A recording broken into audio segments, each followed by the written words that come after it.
Morning student. मैं Suman Sandhu, Gurugram degree college Shri Vijaynagar online class में आपका स्वागत है। तो मैं आपको बीए में इन्वायरमेंट करवा रही हूँ। तो इन्वायरमेंट में जो अपना टॉपिक चल रहा है वो किस पे आधारित है? जैव विविधता, यानी कि आपका है बायोडाइवर्सिटी एंड कंजर्वेशन, यानी कि उसका संरक्षण, जैव विविधता का संरक्षण, जैव विविधता और उसका संरक्षण। तो मैंने आपको पहले जैव विविधता के बारे में बताया था कि जैव विविधता क्या होती है। जैव विविधता वह होती है जिसमें कि अपने अत्यधिक क्या पाए जाते हैं, पेड़ पौधे पाए, जिस जगह पर अत्यधिक पेड़ पौधे पाए जाते हैं और पेड़ पौधे अधिक पाए जाते हैं तो वहां पे क्या होता है, जीव जंतु भी अधिक मात्रा में पाए जाते हैं। और उनकी जैसे अपने पेड़ पौधे हैं तो वहां पे जिन अलग अलग उनकी पेड़ पौधों की जो जातियां प्रजातियां अधिक मात्रा में पाई जाती है वही जैव विविधता कहलाती है।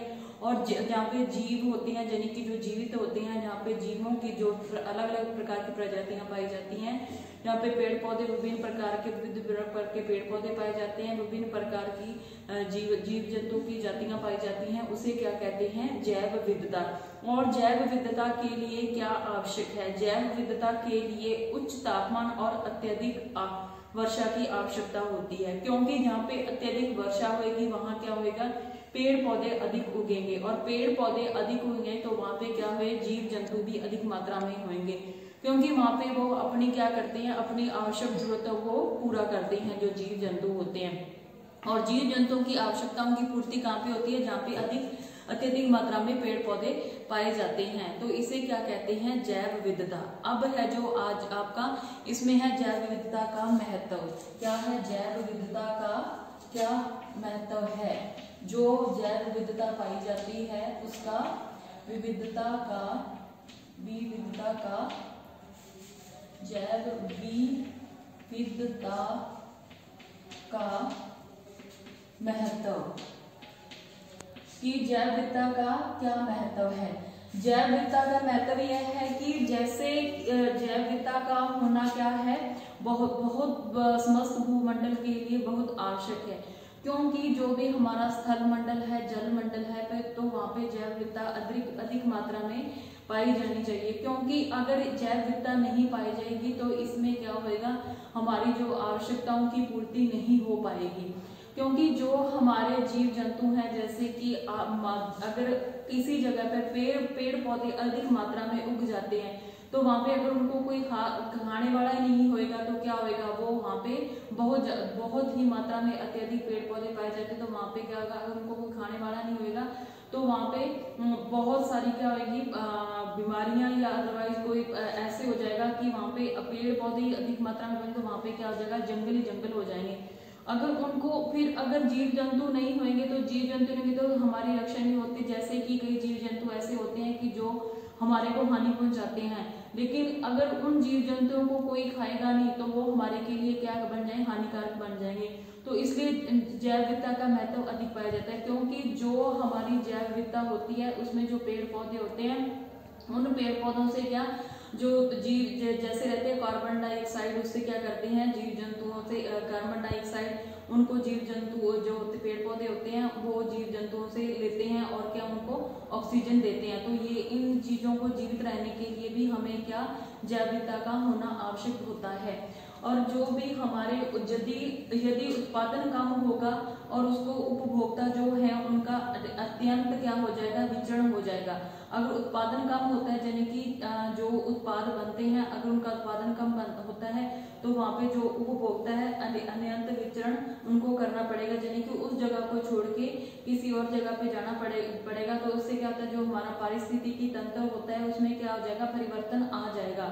उसके बाद है जहाँ पर अचल जैव संपदा पाई जाती है और संपदा का महत्व है और उसे मूल्यांकित करना भी आसान हो जाता है, किंतु सहचल जीव हैं जो जैव जिनमें की उपभोक्ता शाकाहारी तथा मांसाहारी दोनों प्रकार के पाए जाते हैं। शाकाहारी जीव जंतु वो होते हैं जो अपने पेड़ पौधों से जो क्या करते हैं, अपना भोजन ग्रहण करते हैं, और जो पेड़ पौधों से जो अपना भोजन ग्रहण करते हैं उनको जो खाते हैं वो कौन कहलाते हैं, मांसाहारी कहलाते हैं। और सभी उत्पादक मानव के लिए खाद्य सामग्री, कृषि के लिए आवागमन के साधन क्या करवाते हैं, मुहैया करवाते हैं, यानी कि उसको उपलब्ध करवाते हैं।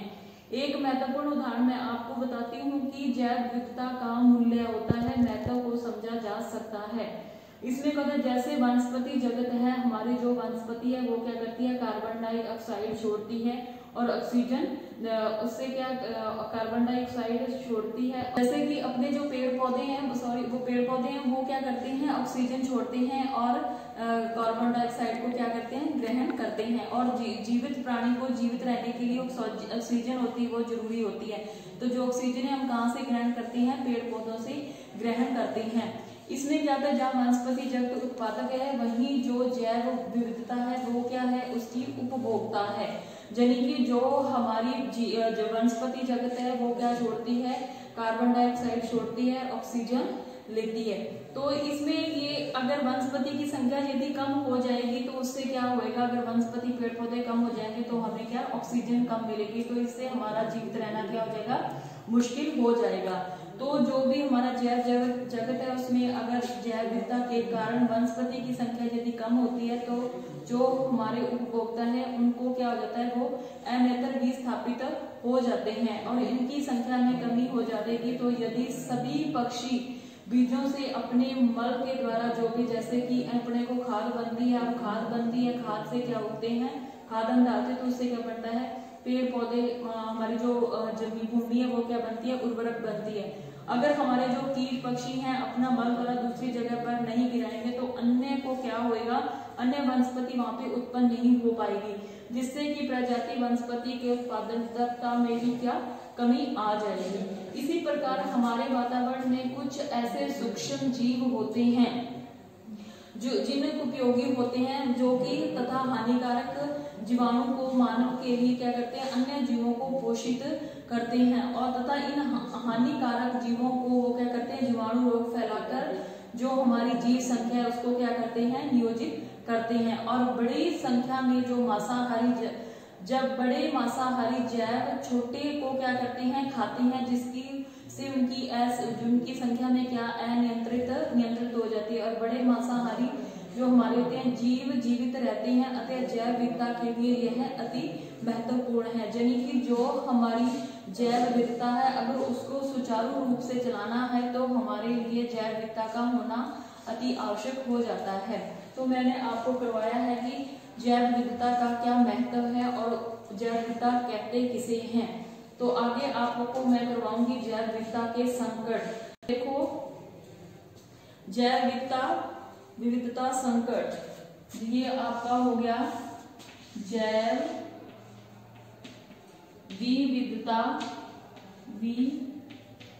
विविधता संकट कि इसके क्या कारण है, किस प्रकार से हमारी जो जैव विविधता है उसके ऊपर संकट आ रही हैं।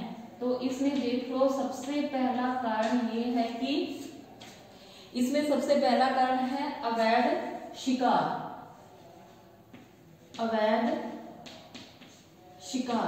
ये आपका कारण हो गया कि जो भी हमारे जीव जंतु हैं अगर उनका अवैध शिकार होता रहेगा, जो हमारी मानव जाति है अपनी आवश्यकताओं की पूर्ति के लिए क्या करती है, अवैध शिकार करती रहती है। जैसे कि हमारे आज जैसे कि हिरणों की संख्या कम होती जा रही है, मोर की संख्या कम होती जा रही है, तो इनका क्या शिकार करते हैं, तो इस कारण से इनकी संख्या कम होती है। तो हमें ऐसा इनका शिकार नहीं करना बल्कि इसका संरक्षण करना है।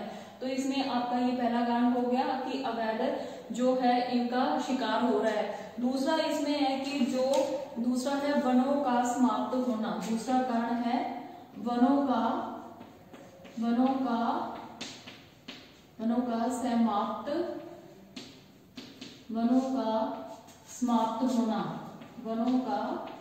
समाप्त होना। यानी कि जो मनुष्य है वो अपनी आवश्यकताओं की पूर्ति के लिए क्या करता है, वनों का ह्रास कर रहा है। जैसे कि लकड़ी काटकर फर्नीचर आदि का क्या कर रहा है, फर्नीचर बना रहे हैं, मकान बना रहे हैं, तो इसमें फर्नीचर बना रहे हैं। तो अदरवाइज दूसरी लकड़ी का जो क्या कर रहा है, वनों से जो हमें क्या मिलती है, ऑक्सीजन मिलती है। तो इस कारण से भी जो मनुष्य अपनी आवश्यकताओं की पूर्ति के लिए इनका ह्रास करे। तो हमें क्या करना है, अगर हम एक पेड़ काटते हैं तो उसकी जगह हमें क्या करना है, 2 पेड़ लगाने चाहिए, इनका संरक्षण करना चाहिए। उसके बाद आपका तीसरा आ जाता है इसमें आवास का समाप्त होना। आवास का समाप्त आवास का समाप्त होना, यानी कि जो हमारे जंगल हैं, अगर जंगलों में हम क्या करते हैं, अवैध शिकार करते हैं, वनों को समाप्त करते हैं, वनों को काटते हैं, और वहाँ पे अगर जो हमारे जीव जंतु रह रहे हैं जिनका हम शिकार करते हैं और लकड़ी काटते हैं, तो लकड़ी काटते तो हमारे जंगल समाप्त हो रहे हैं। अगर हम वहाँ पे जंगल काट के खेती करते हैं तो भी जो हमारे जीव जंतु उस जंगल में रह रहे हैं तो वहाँ पे क्या हो जाता है, उनका आवास खत्म हो जाता है, वो वहाँ पे नहीं रह पाते। अगर हम उनको किसी प्रकार की हानि पहुंचाते हैं तो अगर उनका आवास कम होता है तो भी हमारी जैव विविधता में कमी आती है। दूसरा फिर है जल संसाधनों का अत्यधिक दोहन, जल संसाधनों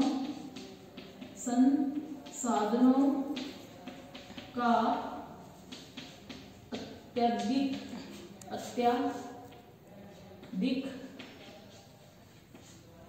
जल संसाधनों का अत्यधिक दोहन, यानी कि जो हम जल का है, जो हम अत्यधिक जल संसाधनों का अत्यधिक दोहन कर रहे हैं तो भी हमारे लिए क्या हो रहा है, हमारे ये अगर हमारी धरती पर जल खत्म हो जाएगा तो इससे क्या होता है, हमारी जो भी है वो आवश्यकताओं की और जीव जंतु है उनका रहना क्या हो जाएगा, मुश्किल हो जाएगा। तो हमें क्या करना है, जल का संरक्षण करना है। उसके बाद है व्यापारिक उत्पादन एवं कच्चे माल की उपयुक्तता, व्यापारिक उत्पादन व कच्चे माल, व्यापारिक उत्पादन व कच्चे माल प्रयुक्त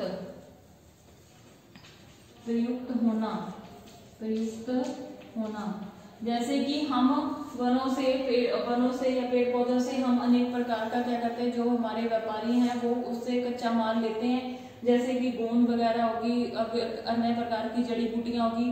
तो भी क्या हो रहा है, वनों की कटाई अत्यधिक होगी तो हमारे जो जंगल है वो क्या आएंगे, समाप्त होते जाएंगे। अगर जंगल समाप्त हो जाएंगे तो वहाँ पे हमारे जो जीव जंतु जिनकी आवश्यकताओं की पूर्ति हो रही है वो आवश्यकताओं की पूर्ति नहीं होगी तो उनका जीना भी क्या हो जाएगा, मुश्किल हो जाएगा। तो जो हमारे व्यापारी के लोग हैं उनको क्या अगर उत्पादन करना है तो उसका भी ध्यान रखना होगा। उसके बाद आपका अगला है, इसमें व्यापारिक के बाद आपका है पर्यावरण संदूषण,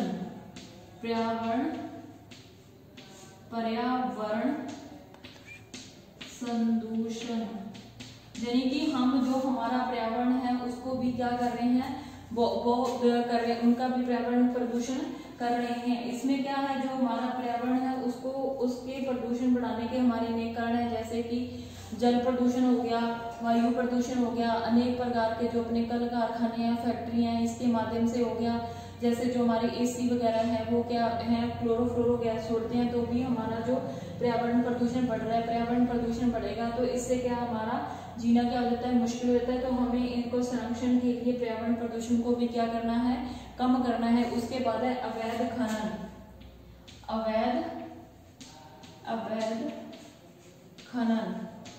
अवैध खनन हो गए, जैसे कि अपने अनेक प्रकार की खानों को भी क्या कर रहे हैं, समाप्त कर रहे हैं, जो कि हमें प्राकृतिक रूप से मिले हैं, जैसे कि कोयले की खान होगी, अदरवाइज दूसरी खानें होगी। तो हम क्या कर रहे हैं, दिन प्रतिदिन इनकी अपनी आवश्यकताओं की पूर्ति के लिए इनका अवैध खनन कर रहे हैं, इनको ज्यादा उपयोग में ले रहे हैं। तो भी क्या होता है, हमारी जो जैव विविधता है उसको हानि पहुंचती है।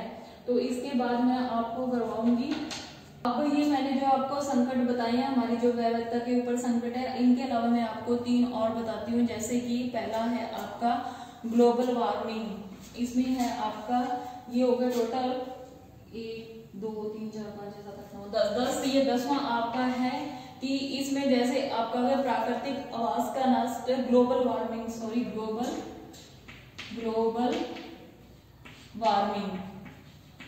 वार्मिंग में क्या है कि हमारी जो मैंने ओजोन परत के बारे में बताया था कि जो हमारी ओजोन परत है उसके कारण, जैसे जो हमारे एसी कूलर वगैरह एसी हैं, जो भी ऐसी चीजें इसके कार्बन के जो हमारे कारखाने हैं वो क्या करते हैं, वो क्लोरोफ्लोरो गैस छोड़ते हैं, जिसके कारण की ग्लोबल वार्मिंग होती है। ग्लोबल वार्मिंग में क्या होता है कि जो हमारा तापमान उच्च हो जाता है, तो उच्च तापमान के कारण हमारी जो वर्षा में क्या होती है, कमी आ जाती है, जो कि हमारे लिए जो एक संकट, अगर वर्षा कम होगी तो वर्षा कम होने से क्या होगा, हमारा जो भी पेड़ पौधे जंगल है वो क्या धीरे धीरे नष्ट होते होते जाएंगे और उसमें क्या हो जाएगा हमारा ये, इसमें ग्लोबल जैव विविधता में ग्लोबल वार्मिंग की भी एक क्या मुख्य कारण है। उसके बाद आपका आगे बढ़ा है 11वां पॉइंट, विदेशी प्रजातियों का आक्रमण। विदेशी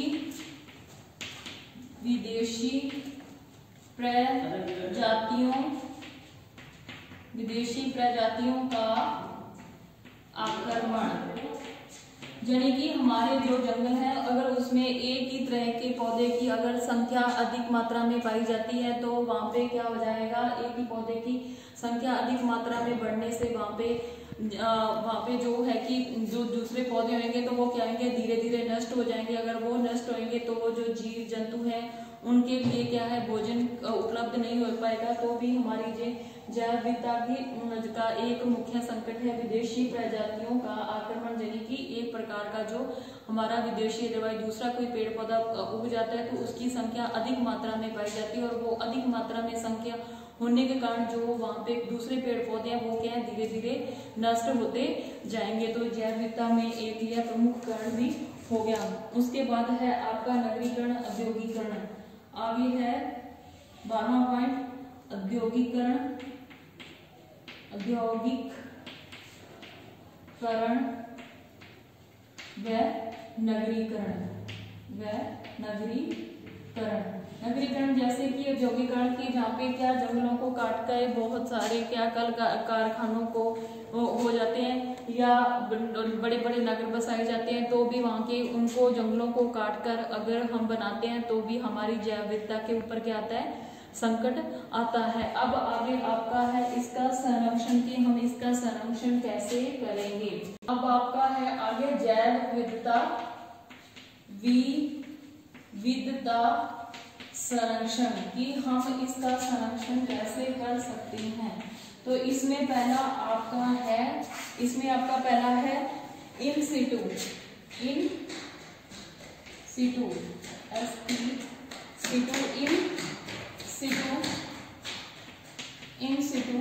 यानी कि स्वस्थान